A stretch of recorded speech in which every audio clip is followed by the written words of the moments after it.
వృచ్చికం వారికి గనక చూసుకున్నట్లయితే భాగ్య భావంలో 9th హౌస్లో మీకు రవి గురువుల యొక్క కలయిక జరుగుతుంది. ఆగస్ట్ 13 వరకు ఉంటుంది. జూలై 15కు ప్రారంభమై, కాకపోతే అక్కడ రవి గురువులు కలిసి ఆగస్టు 15 వరకు ఉంటారు. దాని తర్వాత సింహరాశిలోకి వస్తాడు రవి. మరి ఈ యొక్క గ్రహ కలయికని మౌఢ్యమి అంటాం గోచారంలో, జన్మజాతకంలో కంబస్ట్ అంటారు.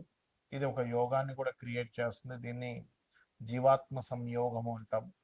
మరి దీనివల్ల కలిగే ఫలితాలు, ఏ దేవతారాధన చేసుకోవాలి, మీ జన్మజాతకంలో ఏదైనా గ్రహం కనుక కంబస్ట్లో ఉంటే ఎటువంటి ఫలితాలు వస్తాయి అనేటువంటి అంశాలు చెప్తుంది. నేనైనప్పటికీ చెప్పిస్తుంది సాక్షాత్ లలితాంబ వారిగా భావిస్తూ ఆ లలితాంబిక అమ్మవారి యొక్క అనుగ్రహం పరిపూర్ణంగా కలగాలని మనస్ఫూర్తిగా కోరుకుంటూ, ఇక్కడ 9వ భావం హైయర్ ఎడ్యుకేషన్ చెప్తుంది. మరియు 2, 5 అధిపతి అంటే ధనము, సంతానము లేదా ప్రేమ వ్యవహారాలు. ఈ పర్టికులర్ విషయాల్లో ఒక్కోసారి ఏదైనా మంత్రం తీసుకోవడం కూడా పంచమ స్థానంలో ఉంటుంది. కాబట్టి ఏదైనా ఒక మంత్రాన్ని తీసుకునేటప్పుడు అది సరైనదా కాదా, సరైన వ్యక్తుల దగ్గర తీసుకుంటున్నామా లేదా, ఉపనయనాది సంస్కారాలకు సంబంధించినవి కూడా ఈ టైంలో చేసుకోకూడదు. సహజంగానే మౌఢ్యం ఉన్నప్పుడు చేయరు.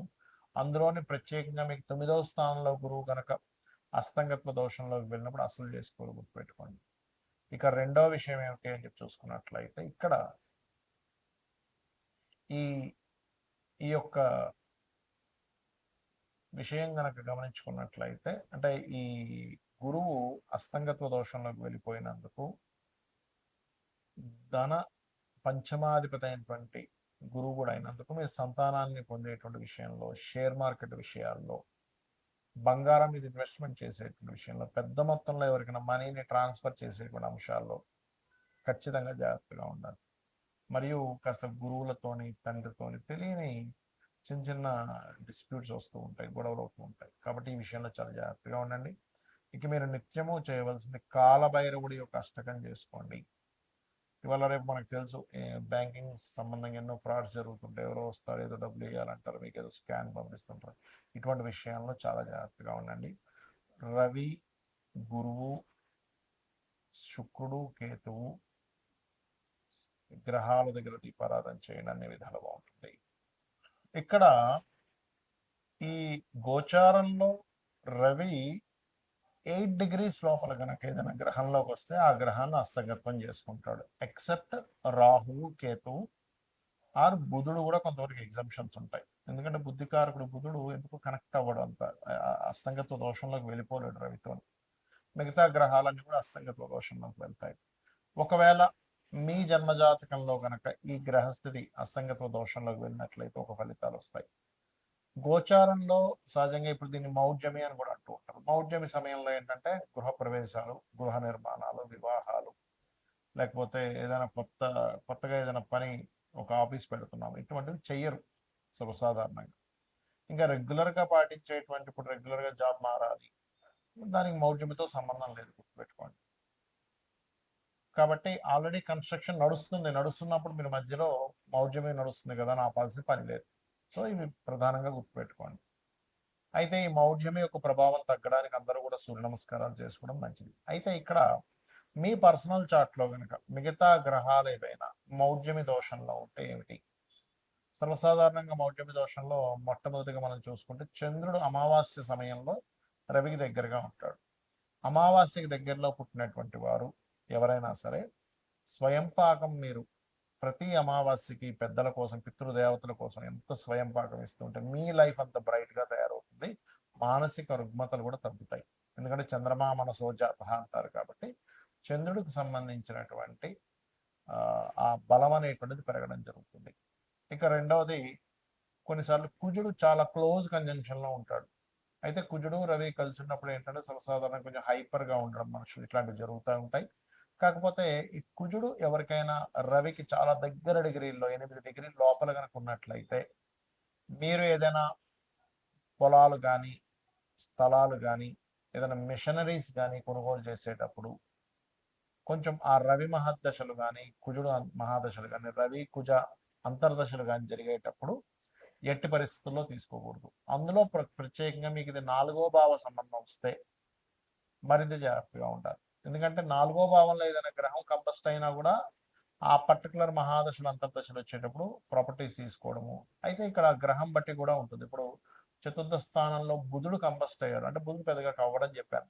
శుక్రుడు అయ్యాడు ఉదాహరణకి, అప్పుడు గృహ నిర్మాణం చేస్తున్నాం, లేదా ఫ్యాషన్ రిలేటెడ్ సంబంధించింది ఏదైనా మీరు కోర్స్ చేస్తున్నారు, అది అప్పుడు ఇబ్బంది అనమాట.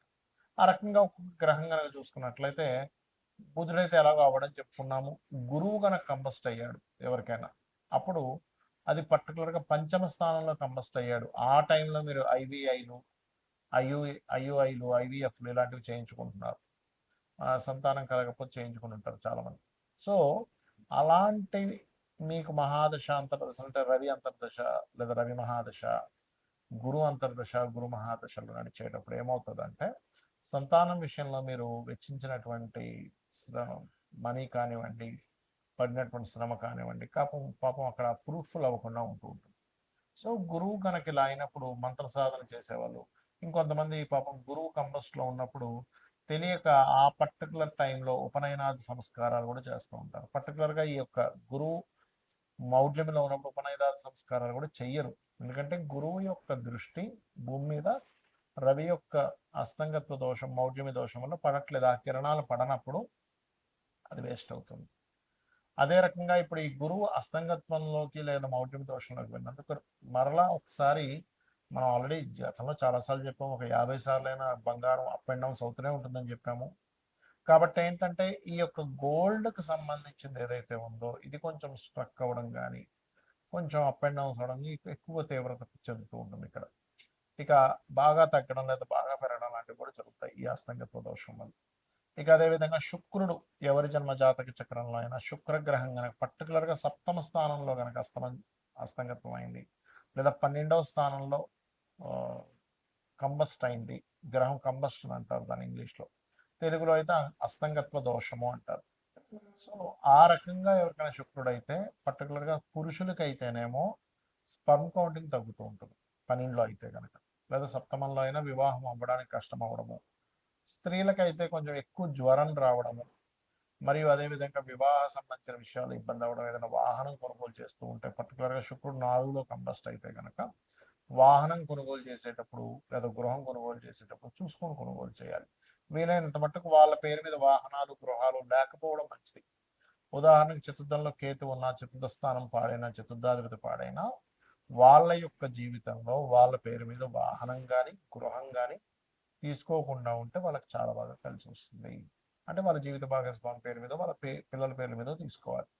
అదేవిధంగా శని కనుక బాగా క్లోజ్ కంజంక్షన్స్లో కనుక వెళ్ళిపోయి ఇంకొక పాపగ్రహం కూడా యాడ్ అయితే తల్లిదండ్రులు అంటే తండ్రికి కొడుక్కి వచ్చేటువంటి ఇవి ఇబ్బందులు ఎక్కువ ఎదురవుతూ ఉంటాయి, గుర్తుపెట్టుకోండి. అదొకటి. అదేవిధంగా ఇప్పుడు రాహుకేతువులకైతే అస్తంగత్వ దోషం ఉండదని చెప్పుకున్నాం. కాకపోతే రాహుకేతువుల దగ్గరికి ఎప్పుడైనా రవి ముఖ్యంగా రాహు దగ్గరికి వెళ్ళినా, లేదా చంద్రుడు రాహు దగ్గరికి వెళ్ళినా రవి చంద్రులు ఇద్దరు పాడవుతుంటారు. కాబట్టి అప్పుడు ఏం చేయాలి, రాహుకి రెమెడీ చేసుకుంటున్నారు. రాహుగ్రహానికంటే దుర్గాదేవి ఆరాధన చేసుకోవడము, మినుములు దానంగా ఇవ్వడము, గారెలు నైవేద్యంగా పెట్టడము, బెల్లపు ఉండలు ఒక 4 ఉండలు గోవుకు తినిపించడం, ఇవి చేస్తూ ఉండాలి. అప్పుడు ఖచ్చితంగా వారికి ఆ దోష పరిహారం అనేటువంటి జరుగుతుంది. రావి చెట్టు చుట్టూ ప్రదక్షిణాలు చేస్తూ వాటి మీద సర్ప ప్రతిష్ఠ చేసిన, అంటే సర్పాలు అక్కడ ఉంటాయి ప్రతిష్ఠ చేసిన వాటి మీద పసుపు కుంకుమ గంధం కలిపి నీటిని వేయండి. అన్ని విధాలా మీకు బాగుంటుంది. శ్రీమాత్రేయ నమః.